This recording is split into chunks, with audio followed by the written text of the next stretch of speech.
रामराव काका राजकारणातला देव माणूस. छत्रपती संभाजीनगर आडगाव बुद्रुक सर्कल. छत्रपती संभाजीनगर आडगाव बुद्रुक येथे रामराव काका शेळके राजकीय वर्तुळातील एक जबरदस्त व्यक्तिमत्व. गोरगरिबांसाठी एका फोनवर हजर राहणारा माणूस. सामान्य माणसांमध्ये त्यांची ओळख म्हणजे आपला दिलखुलास माणूस अशी आहे. कुठल्याही समाजाच्या माणसाची काहीही समस्या असो ते मदत करतात आणि त्या कामाचा निवाडा लागलाच पाहिजे या गोष्टीचा पाठपुरावा करतात. मग तो कुठल्याही जातीचा असो याचा विचार केला जात नाही. त्यामुळे आडगाव बुद्रुक सर्कलच्या सर्वच गावामध्ये आणि आजूबाजूच्या खेड्यामध्ये त्यांची एक उभरता लोकनेता म्हणून ओळख निर्माण झाली आहे, यात शंका नाही.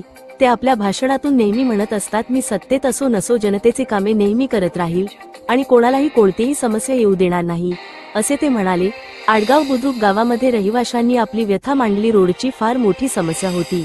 रोड खराब असल्यामुळे आमच्या गावामध्ये पाहुणे मंडळी येण्यास नकार देत होते आणि आता गावापर्यंत सिमेंट रोड आहेत, त्यामुळे गावाचे नावलौकिक वाढले आहे. या सर्व गोष्टी फक्त रामराव शेळके काकामुळे शक्य झाल्या, हे कोणी नाकारू शकत नाही. राजगुरू एके यांची report, V news 24, Chhatrapati Sambhajinagar.